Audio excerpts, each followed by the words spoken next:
오늘 본문에서 야고보는 당시 편지를 받아보던 성도들에게 이제 삶의 여러 가지 문제들에 대해서 믿음으로 권면하면서 이제 편지를 마무리하고 있는데요. 12절에서는 우리가 읽은 대로 맹세의 문제에 대해서, 그리고 13절에서는 고난의 때에는 무엇을 해야 되고 즐거움의 때에는 어떻게 해야 되는지 이런 것들을 가르쳐주고 있습니다. 그리고 14절로 18절에서는 병든 자를 위하여 기도할 것을, 그리고 19절 이하에서는 믿음에서 떠난 자들을 돌이키는 문제들에 대해서 성도 개인이 그리고 교회가 마땅히 해야 될 일들이 무엇인가 이걸 말씀해 주고 있습니다. 먼저 12절 말씀에서는 맹세를 금하고 있는데요. 우리 5장 12절 한 번 더 읽겠습니다. 내 형제들아, 무엇보다도 맹세하지 말지니 하늘로나 땅으로나 아무 다른 것으로 맹세하지 말고 오직 너희의 그렇다 하는 것은 그렇다 하고 아니라 하는 것은 아니라 하여 죄의 정함을 면하라. 아멘. 이 문자적으로 이 말씀을 받은 사람들이 있습니다. 그러니까 제세례파, 퀘이커교도 이런 사람들은 이 맹세하지 말라는 말씀을 그대로 받아서 법정에 가서도 맹세를 하지 않습니다. 예수님 당시에 한 분파였던 에세네파도 일체의 맹세를 금하였다 이렇게 전해지고 있는데요. 이렇게 말씀을 그대로 받아서 맹세하지 않는 자들은 왜 그렇게 하는가? 만일 누가 자기에게 와서 당신이 맹세하여 말하라, 무엇이 사실인가 맹세하고 말하라 그렇게 이야기를 하면 그런 요청을 받는 자기 자신은 이미 다른 사람에게 신뢰를 잃어버린 자라 그렇게 생각을 하고 자기는 비난받아 마땅한 사람이다 그렇게 이해를 했다는 것입니다. 이거에 대해서는 뒤에 가서 더 말씀을 더 드리겠지만 진실만을 말하는 사회라면 굳이 맹세할 이유가 없는 것이죠.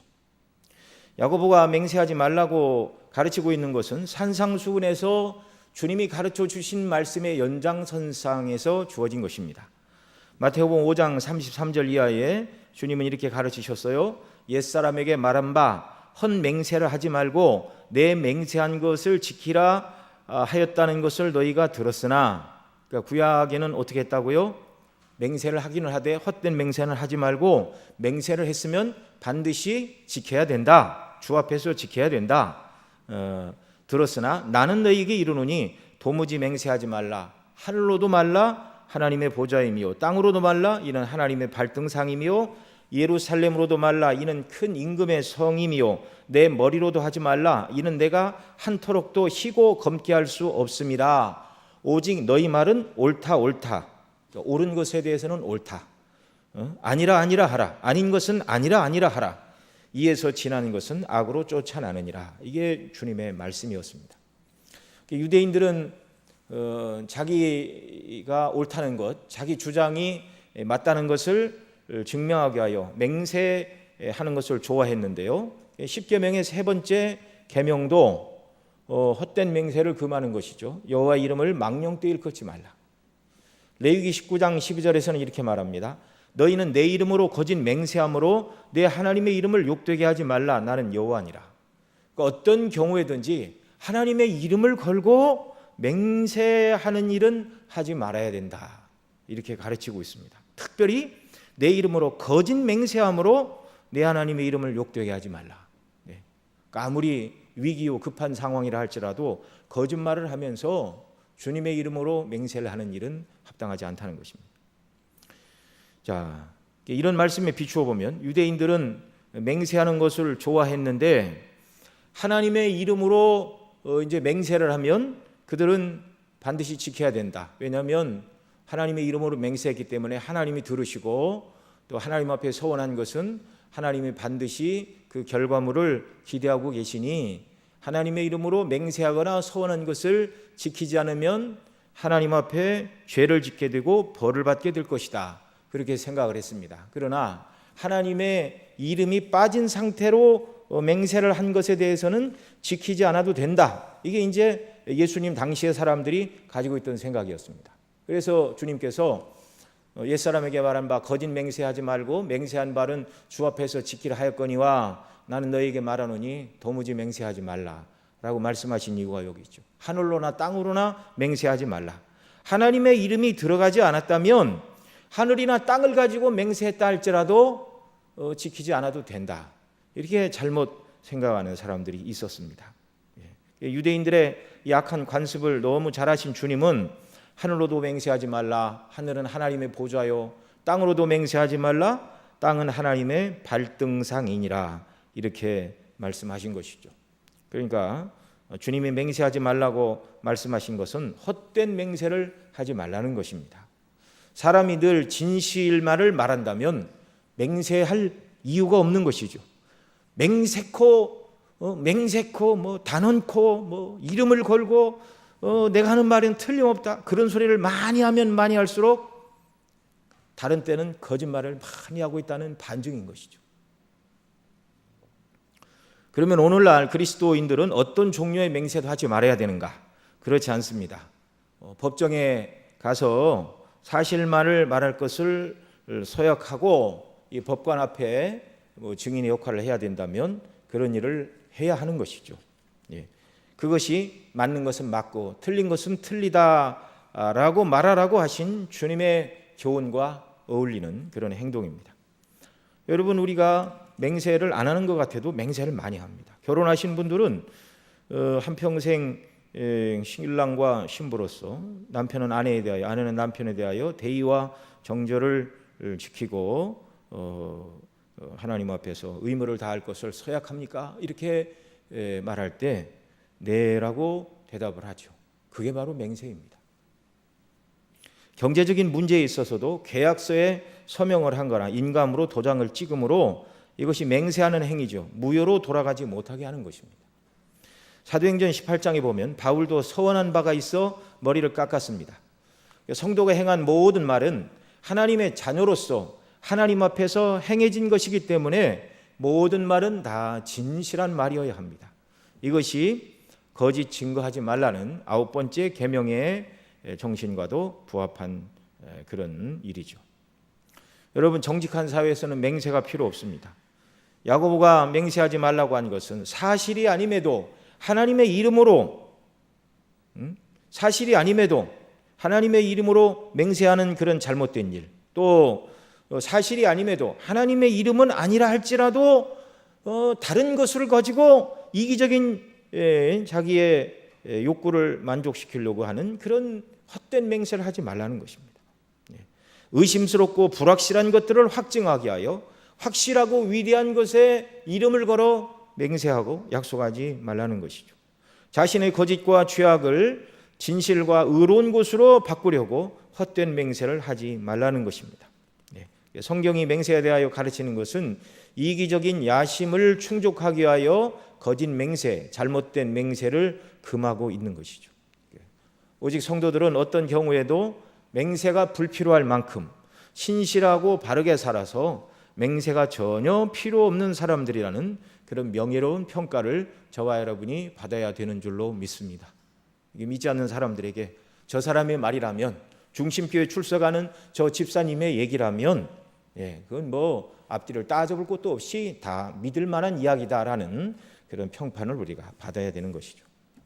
이 맹세에 대한 교훈을 야고보 이 문맥 속에서 보면 좀 낯설어 보입니다. 5장 전체와 이 맹세하지 말라는 말씀이 어떻게 연결이 될까 의아하게 생각하는 분들도 있습니다. 그래서 어떤 분들은 야고보가 이 편지를 쓰다가 이 야고보서 전체 또는 좁게는 5장의 문맥과 상관없이 갑자기 맹세라는 말이 생각이 나서 여기에 앞뒤 문맥과 전혀 상관없이 독립된 교훈을 여기다 넣은 것이다, 그렇게 설명하는 분들도 있습니다. 뭐 그래도 전혀 문제될 게 없죠. 꼭 필요한 교훈을 왜 야고보가 중간에 넣지 못할 이유가 뭐가 있겠습니까? 그러나 야고보 5장의 앞부분과 연관해서도 우리가 이 말씀을 생각해 볼 수가 있습니다.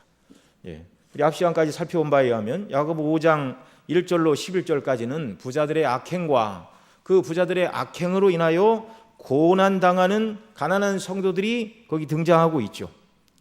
고난과 관련해서 맹세하지 말라는 말씀으로 우리가 생각해 볼 수도 있습니다. 이 고난 가운데 있는 사람들은 흔히 연약하니까 그런 생각을 하죠. 하나님 아버지, 이번 어려움, 이번 고비, 이번 문제만 해결해 주시면 하나님 아버지 내가 어떻게 하겠습니까? 어떻게 하겠습니다. 그게 이제 맹세이죠. 그게 서원이고. 그러나 인생은 너무나 나약하고 능력이 없는 존재입니다. 신명기 23장에 보면 내 하나님 여호와께 서원하거든 갚기를 더디 말라. 내 하나님 여호와께서 반드시 그것을 내게 요구하시리니 더디면 내게 죄라. 내가 서원치 아니하였으면 무죄하니라마는 내 입에서 낸 것은 그대로 실행하기를 주의하라. 무릇 자원한 예부는 내 하나님 여호와께 내가 서원하여 입으로 언약한 대로 행할지니라. 이렇게 말씀하고 있습니다. 아무리 형편과 처지가 어려워도 자신의 힘으로 감당할 수 없는 능력 밖의 맹세를 하게 되면 그것이 하나님 앞에 허물이 되는 것이죠.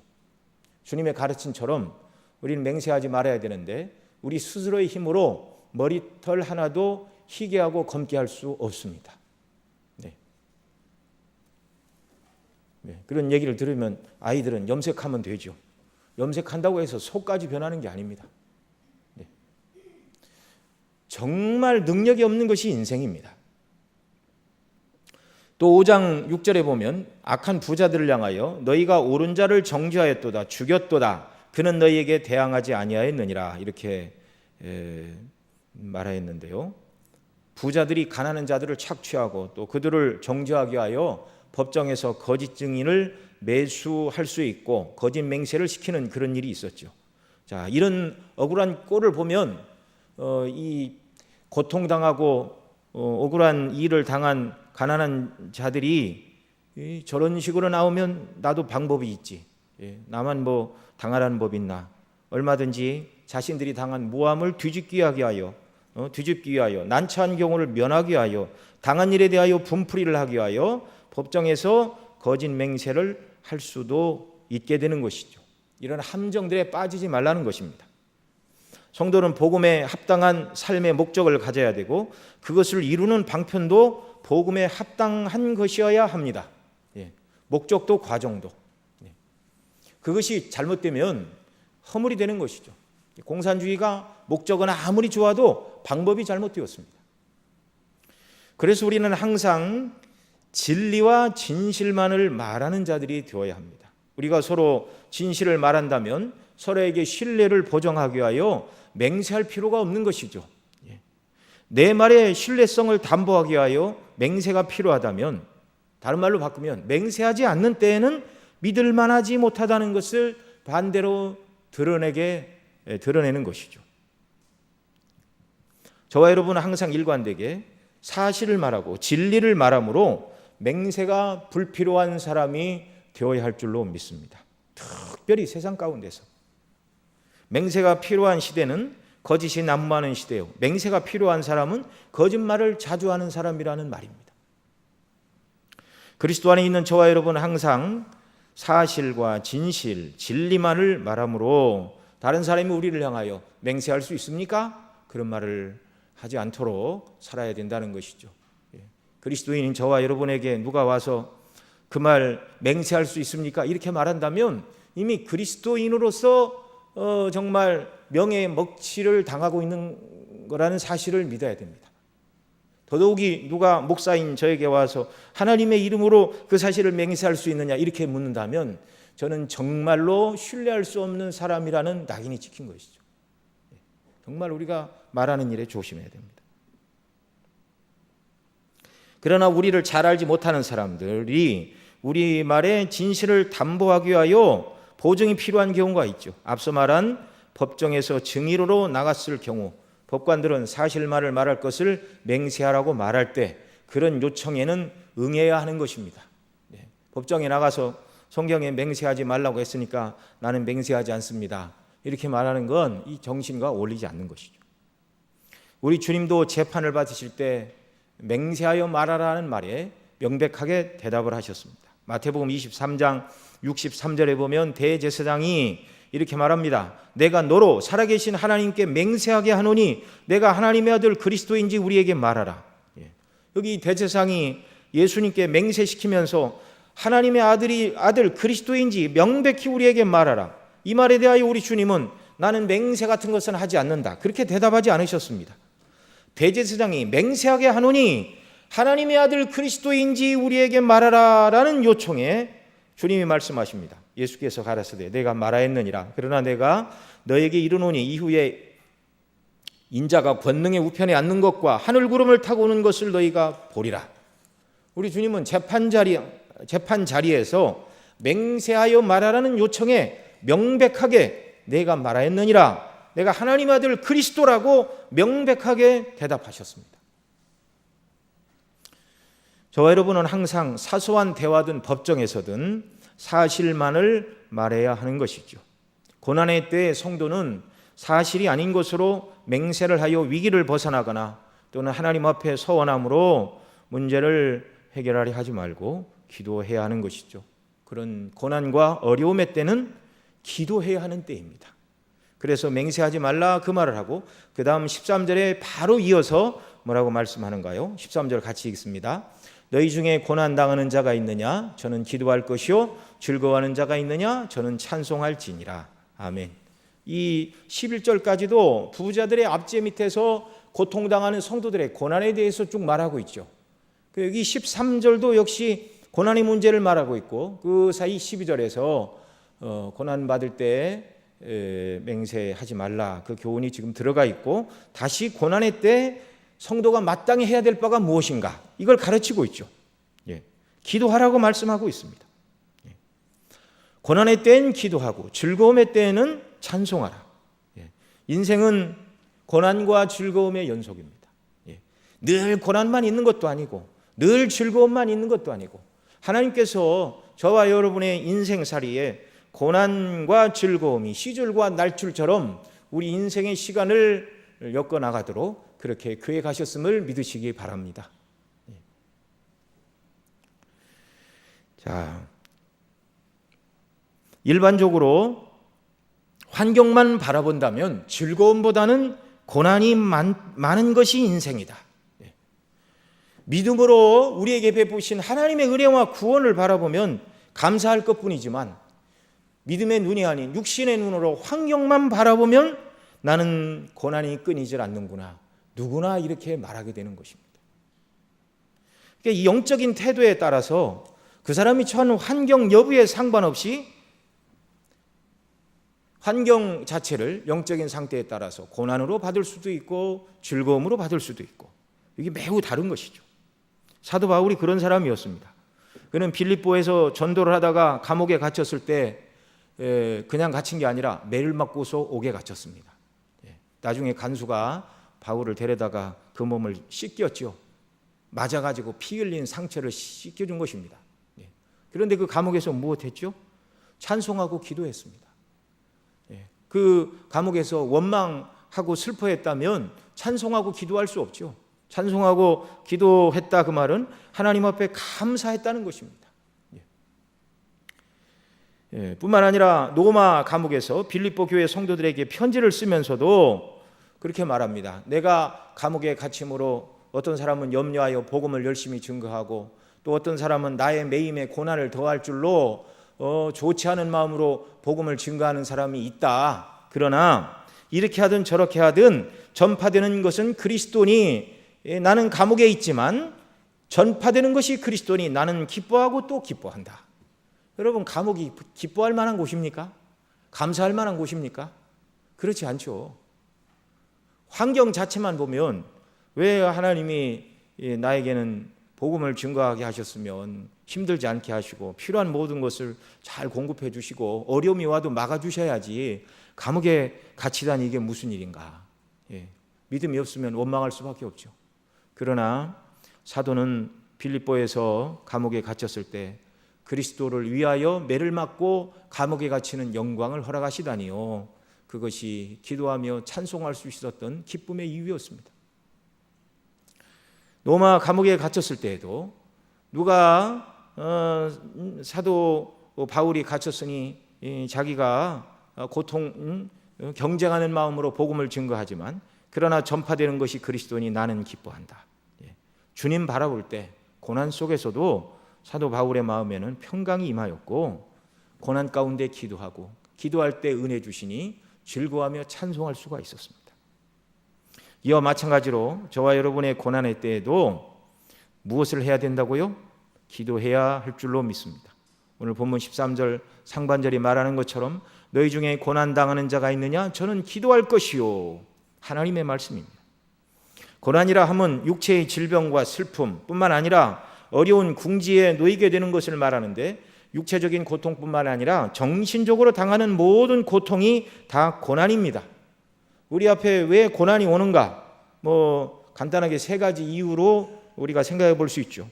예수님 앞에 나왔던 중풍병자의 경우처럼 죄로 말미암아 고난이 오는 경우도 있고, 사도와 같이 복음을 위하여 고난을 자초하는 경우도 있고, 셋째는 날 때부터 소경된 사람을 두고 사람들은 저 사람의 죄입니까? 부모의 죄입니까? 이렇게 말할 때 우리 주님은 그런 것이 아니라 하나님의 영광을 위하여 저가 소경으로 태어났고 이제 하나님의 영광을 드러낼 것이다, 이렇게 말씀하여 주셨죠. 자, 어떤 이유로 찾아오는 고난이든지 간에 고난을 당하면, 믿음으로 바라보지 않을 때 고난을 당하면 원망하게 됩니다. 의기소침해지고 절망 가운데 빠져들고 낙담하고 내가 이거밖에 안 되나? 그 다음에 책임 전가할 사람을 찾게 되고, 더 나아가 근원적으로 왜 하나님이 이걸 막아주시지 않았는가라고 하나님을 원망하게 되는 것입니다. 여러분 한 분도 그런 적은 없지는 않겠죠. 누구라도 다 그럴 만한 것입니다. 이것이 사람의 본능이요, 육체의 본성입니다. 고난에 대한 인간적인 해결책은 고난의 현실을 도피하는 것이죠. 그러나 도피한다고 해결되는 것이 아닙니다. 고난의 문제는 사람의 마음과 직결되어 있기 때문에 현실을 피한다고 해서 고난이 해결되는 것은 아닙니다. 야고보가 제시하고 있는 고난의 해결책은 기도이죠. 하나님의 해결 방식은 기도라는 것입니다. 주석가 폴 바네트라는 사람은 이렇게 말했습니다. 기도는 신적 능력의 근원에, 저수지를 말하는 것이죠. 하나님의 능력의 근원에 수도꼭지를 다는 것이다. 그래서 신구약 성경은 고난 당하는 때에 기도하라, 그렇게 말씀하죠. 우리가 잘 아는 시편 50편 15절에 환난 날에 나를 부르라, 내가 너를 건지리니 내가 나를 영화롭게 하리라, 그렇게 말씀해 주셨습니다. 출애굽 이전 이스라엘 백성들이 애굽에 거할 때 요셉을 모르는 새로운 왕조가 들어섰습니다. 그리고 이스라엘 백성들을 학대하기 시작했습니다. 더 많은 일을 부과하였고, 심지어 아들을 낳으면 나일강에 던져 죽이라. 정말 그 말도 아닌 소리를 했습니다. 이때 이스라엘 백성들은 하나님께 부르짖었죠. 하나님께서 모세를 부르실 때 이렇게 말씀하셨습니다. 내가 애굽에 있는 내 백성의 고통을 정령히 보고 그들이 그 간역자로 인하여 부르짖음을 듣고 그 우고를 알고, 라고 이렇게 말씀해 주셨습니다. 고난당하는 이스라엘이 기도하지 않으면 그들이 당하는 고통에 대하여 하나님이 전혀 알지 못한다는 말씀이 아닙니다. 사람들은 어두운 데서, 남이 보지 않는 데서 벌어지는 일들은 소리를 쳐서 알리지 않으면 다른 사람이 알 수 없지만 하나님은 그런 분이 아닙니다. 그들의 부르짖음을 듣고 그들의 우고를 내가 알고라는 이 말씀은 성도가 고통 가운데 세상 원망하고 인간적으로 해결책을 찾기 전에 하나님은 먼저 그 백성들이 주님께 나와 하나님께 나와 은혜를 구하고 믿음의 해결책을 찾기를 하나님은 원하신다, 그런 말씀이죠. 그런 때에 그래서 하나님이 때때로 어려움도 허락하시는 것입니다. 그들의 신음을 듣고 우고를 알고 기도하지 않으면 하나님이 모르시는가? 다 알고 계시죠. 그러나 그런 어려움 속에서, 고난 속에서 간구하는 자들을 하나님께서 만나주시고, 그 고난 가운데 하나님 앞에 나와 기도할 때 하나님이 그들을 도우심으로 하나님이 살아계시고 하나님이 나와 함께 하신다는 것을 그 백성들로 더 깨닫게 하시기 위하여 고난의 때에 기도하라, 이렇게 말씀하시는 것이죠. 결국 하나님은 모세를 통하여 고통 가운데 부르짖는 그들의 기도를 들으시고 애굽에서 그들을 이끌어내어 광야를 통과하고 가나안 땅에 들어가게 하셨습니다. 모세가 태어날 당시 이스라엘 백성들이 애굽에서 당한 그 억울함, 그 고통은 일하고 품삯을 받지 못하는 정도가 아니었습니다. 애굽왕의 부당한 명령에도 복종해야 하는 노예 생활을 하고 있었죠. 노동 강도는 점점 높아만 갔고, 말씀드린 대로 아들을 낳으면 정말 강에 던지라, 나일강에 던지라는 말은, 부모에게 자식을 죽이라는 말은 그건 차마 해서는 안 되는 말이죠. 율법에 염소 새끼를 그 어미의 젖으로 삶지 말라, 그렇게 말씀하고 있습니다. 그 염소 새끼는 그 어미의 젖을 먹고 자라는데, 그렇게 하는 것은 그건 합당한 일이 아니다라는 말이죠. 생명의 원천이 염소 새끼에게는 어미젖인데, 그것으로 염소 새끼를 삶는 것은, 그것은 하나님 앞에 합당한 일이 아니라는 것입니다. 자식을 낳은 부모에게 그 아들을 강물에 던지라는 것은 짐승에게도 해서는 안 되는 말입니다. 자, 그런 정말 억울하고 어처구니 없는 일을 당했을 때 그들이 할 일은 기도밖에 없었습니다. 그들에게는 군사도 무기도 없었습니다. 기도 외에 다른 방식이 없었습니다. 그러나 무력이 있고 군사를 동원할 수 있다 해도 군사적인 저항이 절대로 하나님 앞에 엎드려 기도한 것보다 더 아름답고 효과적인 결과를 만들어내지는 못하는 것입니다. 만일 이스라엘이 당시 힘이 있어서 무력으로 말도 안 되는 소리를 하는 애굽왕을 대적했다면 얼마나 많은 피를 흘리고 얼마나 많은 사람이 죽어나가고 다쳤겠습니까? 그러나 기도할 때 하나님의 능력으로 이루어진 출애굽은 이스라엘 편에서 어느 누구도 칼로 상함이나 해함을 받지 않았습니다. 참 놀랍도록 하나님이 역사하셨죠. 그러니 고난의 때의 성도는 인간적인 방편을 찾기 이전에 먼저 하나님 앞에 기도해야 하는 것이죠.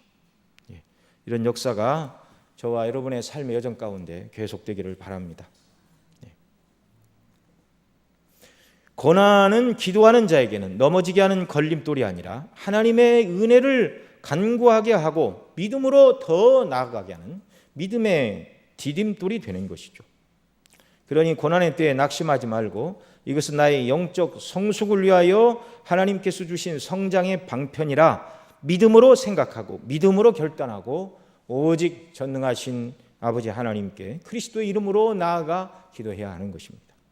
자, 이렇게 고난의 때 기도하게 되면 하나님께서 고난의 문제를 해결해 주시든지 아니면 고난을 헤쳐나갈 수 있는 힘과 능력을 주시어 문제를 해결하게 하시든지 이 둘 중에 하나의 방법으로 해결책을 주심을 믿으시기 바랍니다. 고난의 때 간구함으로 고난에 찌르는 가시가 없어지는 것이 좋은 일이지만 그러나 고난을 믿음으로 이겨내고 주님의 능력으로 승리하게 되는 것은 더더욱 좋은 일임을 믿으시기 바랍니다. 고난 자체가 없어지는 것도 감사하지만 그 고난을 이길 수 있는 영적인 능력과 힘과 은혜를 주시는 것은 성도에게 또 다른 승리를 경험하게 하시는 하나님의 방편입니다.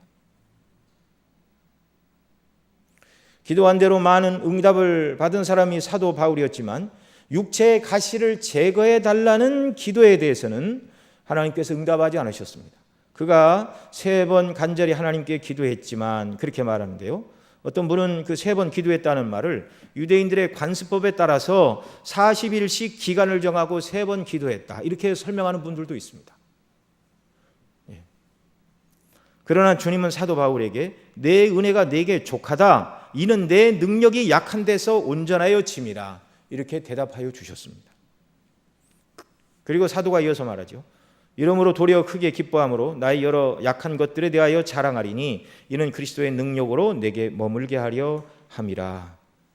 자신의 연약함을 그리스도의 능력으로 채우니 기뻐하게 된다.